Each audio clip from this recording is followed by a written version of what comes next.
Hi guys, welcome to my video. আমি কণা। আজকে আমি আমার হাজব্যান্ডের সাথে প্রথমবারের জন্য থাইল্যান্ড যাচ্ছি এবং আমাদের ট্রিপটি ছিল 3 দিনের। আমি এই ভিডিওতে আমাদের যাবতীয় খরচ সম্বন্ধে আপনাদেরকে জানাবো। আমরা প্রথমে একটি উবারে করে চলে যাই শাহজালাল আন্তর্জাতিক বিমানবন্দরে এবং আমাদের ফ্লাইট ছিল সকাল 9:30টার সময় ঢাকা টু ব্যাংকক। আর আমাদের বোর্ডিং টাইম ছিল 7:30। সো আমরা অনেক সকাল সকাল চলে যাই, কিন্তু দেখতেই পাচ্ছেন কি পরিমাণ ভিড় এত সকালে।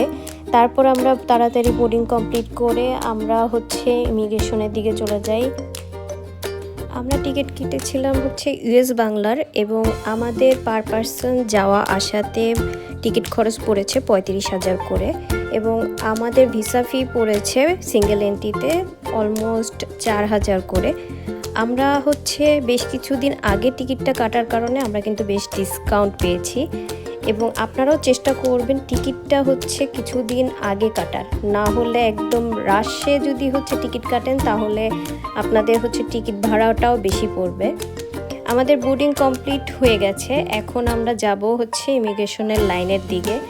দেখতেই পাচ্ছেন অনেক সকাল হওয়ার পরও প্রচুর মানুষ এখানে, তাই চেষ্টা করবেন এয়ারপোর্টে তাড়াতাড়ি চলে আসার।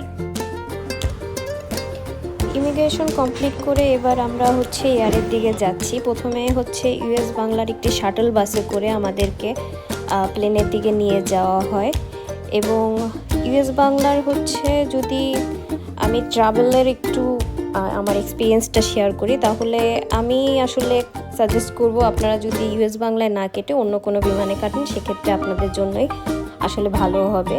আর যদি খাবারের কোয়ালিটি বলি, তো আমরা এয়ারে ওঠার আধা ঘন্টা পরে ওরা খাবার সার্ভ করে এবং খাবারের আইটেম হিসেবে আমরা নিই খিচুড়ি এবং মুরগির মাংস।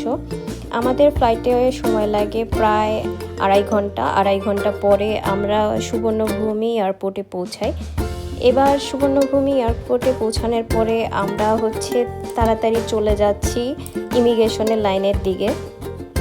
আপনারা কিন্তু অবশ্যই চেষ্টা করবেন বুকিংটা বাংলাদেশে থাকতেই দিয়ে যেতে, কারণ অবশ্যই যখন আপনারা সুবর্ণভূমিতে পৌঁছাবেন এবং সেখানে ইমিগ্রেশনের জন্য দাঁড়াবেন, ওখানে কিন্তু একটা লিস্টের মতো দেওয়া থাকে যে কী কী ডকুমেন্টস আপনাদেরকে ওখানে দেখাতে হবে এবং সেখানে কিন্তু অবশ্যই আপনাদের বুকিংটা ওরা চেক করবে। প্লাস আপনাদের যে থাইল্যান্ডে যে ট্রাভেল ফর্মটা সেটা আছে কিনা সেটাও তারা চেক করবে এবং আপনাদের বোর্ডিং পাসটাও ওরা চেক করে দেখবে।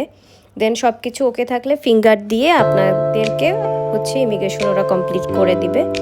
আপনারা দেখতেই পাচ্ছেন সুবর্ণভূমি এয়ারপোর্টটা কিন্তু অনেক সুন্দর। ভিতরে আপনার অনেক নামি দামি ব্র্যান্ডের আপনারা স্টোর পেয়ে যাবেন। আমাদের হাতে আসলে সময় বেশি ছিল না, এর জন্য আমরা খুব একটা ঘুরে দেখতে পারিনি। এখান থেকে আমার হাজব্যান্ড একটা সিম কিনবে। এখানে কিন্তু 2 ধরনের সিমের অপশন আছে, একটা আপনি ই সিম নিতে পারেন অথবা ফিজিক্যাল সিম নিতে পারেন। তো আমার হাজব্যান্ড একটা ফিজিক্যাল সিম নিয়েছিল এবং তার মোটামুটি সিমের প্রাইস পড়েছিল 400 বাদ, বাংলাদেশি টাকায় অলমোস্ট 1600 প্লাস পড়েছে। এরপর আমরা যাচ্ছি ইমিগ্রেশনের লাইনের দিকে। প্রচুর ভিড় ছিল, আসলে এই টাইমটা টুরিস্ট এত বেশি থাকে যে কারণে ইমিগ্রেশনের লাইন দেখতে পাচ্ছেন যে কতটা লম্বা। এখানেও আমাদের মোটামুটি ইমিগ্রেশন কমপ্লিট করতে 40 থেকে 45 মিনিটের মতো সময় লাগে। দেন ইমিগ্রেশন শেষ করে আমরা আমাদের লাগেজগুলো কালেক্ট করে নিই। লাগেজগুলো কালেক্ট করার পরে আমরা একটা ট্যাক্সি বুকিং দিই এবং আমরা ট্যাক্সিটা বুকিং দিয়েছি বোল্ট অ্যাপের মাধ্যমে। এখানে আমাদের ট্যাক্সি আমাদের হোটেল পর্যন্ত পড়েছে বাংলাদেশি টাকায় প্রায় 3,500 টাকার মতো। আমরা হোটেলটা নিয়েছিলাম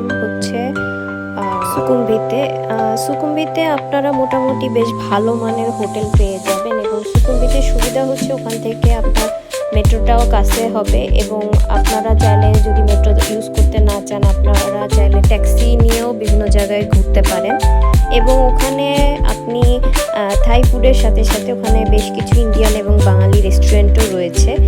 আমাদের হোটেল প্রাইস পড়েছে পার ডে ডিসকাউন্টে 5,300 টাকা করে। আমাদের হোটেলটা ছিল 3 স্টার একটি হোটেল।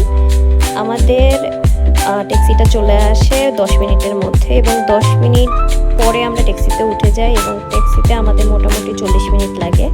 এই যে আমাদের হোটেলের ফ্রন্ট ডেস্ক, আপনারা দেখতেই পাচ্ছেন। ব্রেকফাস্টে কিন্তু কমপ্লিমেন্টারি ছিল। নেক্সট ভিডিওতে আমি হোটেলের একটা ডিটেলস ভিডিও দিব। Thank you for watching.